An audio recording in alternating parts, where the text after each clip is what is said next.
मुख्यमंत्री नायब सिंह सैनी ने कहा कि प्रयागराज तीर्थ की तर्ज पर गीता स्थली कुरुक्षेत्र को भी स्वच्छ और सुंदर बनाया जाएगा। इस कर्मस्थली को पूर्णतः स्वच्छ बनाने के लिए वे स्वयं भी स्वच्छता अभियान में श्रमदान करेंगे। इस शहर को स्वच्छ बनाने के लिए गीता मनीषी स्वामी ज्ञानानंद के सुझाव पर 18 सेक्टरों में बांटा जाएगा और 27 नवंबर से पहले शहर को पूर्णतः स्वच्छ और सुंदर बनाने का प्रयास किया जाएगा। इस स्वच्छता अभियान में सभी समाज सेवी, धार्मिक, युवा, माताएं, बहनें और वाम नागरिक भी अपना सहयोग दें। सभी मिलकर इस धर्म क्षेत्र को स्वच्छ बनाएंगे ताकि पूरी दुनिया में स्वच्छ कुरुक्षेत्र के रूप में जाना जाए।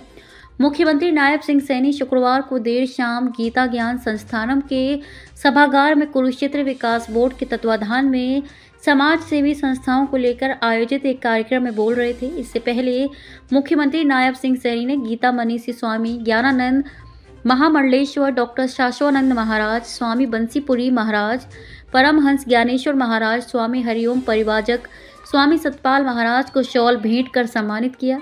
इसके उपरांत केडीबी के मानद सचिव उपेंद्र सिंघल, 48 कोस तीर्थ निगरानी कमेटी के चेयरमैन मदन मोहन छाबड़ा व सदस्य विजय नरोला ने मुख्यमंत्री नायब सिंह सैनी को परंपरा अनुसार सम्मानित किया।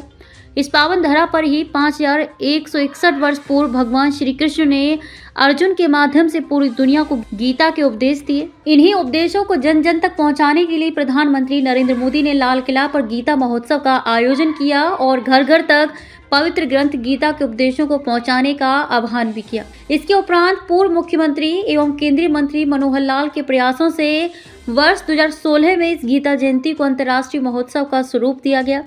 इतना ही नहीं, इस महोत्सव का आयोजन Mauritius, England, Canada, Australia, Sri Lanka में भी किया जा चुका है। पूरा विश्व ले रहा है अंतर्राष्ट्रीय गीता महोत्सव से प्रेरणा। गीता मनीषी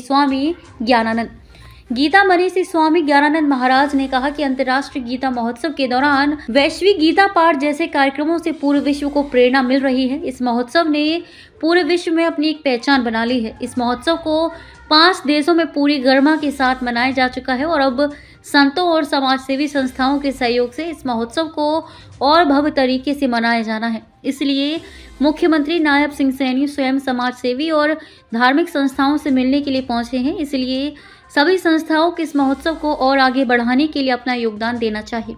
उन्होंने कहा कि प्रदेश में फिर से तीसरी बार भाजपा की सरकार बनी है, इसलिए मुख्यमंत्री नायब सिंह सैनी के प्रयासों से ये महोत्सव और अधिक मुकाम हासिल करेगा। इस महोत्सव को वर्ष 2014 में बड़ा स्वरूप देने का काम किया गया और वर्ष 2015 में इस महोत्सव में अंतर्राष्ट्रीय महोत्सव का स्वरूप हासिल किया।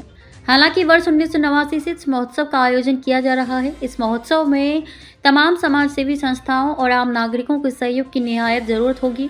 सभी मिलकर इस महोत्सव को पूरी भव्यता के साथ मनाएंगे। इसके अलावा पतंजलि योगपीठ की तरफ से महोत्सव में खाने पीने के खाद्य वस्तुओं में गुणवत्ता बनाए रखने के लिए निरंतर जांच करने, महोत्सव के दौरान अन्य धार्मिक पुस्तकों के वितरण पर पाबंदी, पिछड़ा वर्ग के नेता रामकुमार रंबा ने मिट्टी के बर्तन बनाने वाले कारीगरों को सम्मानित करने, वरिष्ठ नागरिक संस्था की तरफ से स्वच्छता और ड्रेनेज की व्यवस्था में सुधार लाने, इस्कॉन की तरफ से ज्योति सर तक बस सेवा शुरू करने, श्री ब्राह्मण तीर्थोद्वार सभा की तरफ से जय नारायण शर्मा ने सन्निहित सरोवर पर आरती करने और रुके विकास कार्यों को पूरा करने, महोत्सव के दौरान ट्रैफिक व्यवस्था बनाए रखने, ब्रह्म सरोवर से ज्योति सर तक पैदल आने व जाने का मार्ग बनाने, महोत्सव को आमजन के अनुसार सुविधाजनक बनाने के सुझाव दिए गए।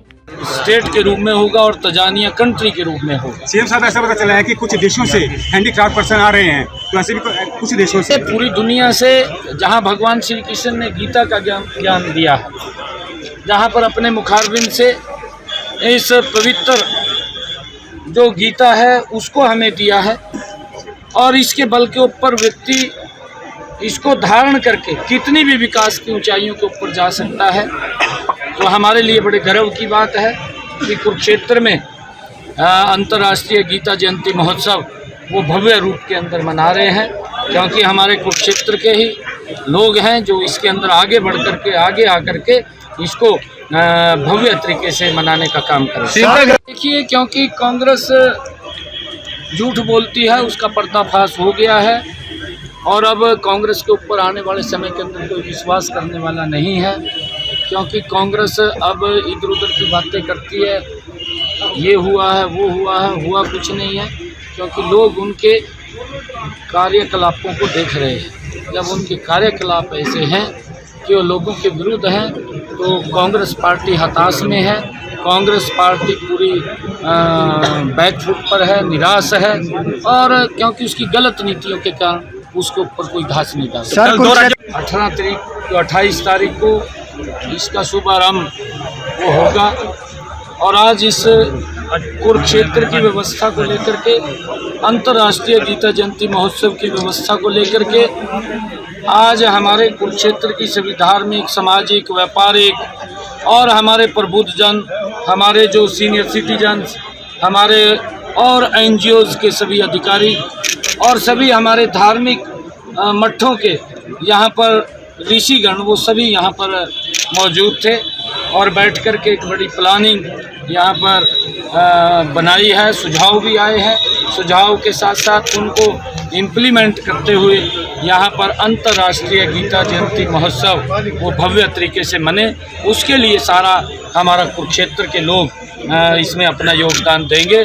और अब की बार यहाँ पर तंजानिया देश हमारा पार्टनर के रूप में होगा और उड़ीसा हमारा अंतर्राष्ट्रीय गीता जयंती महोत्सव में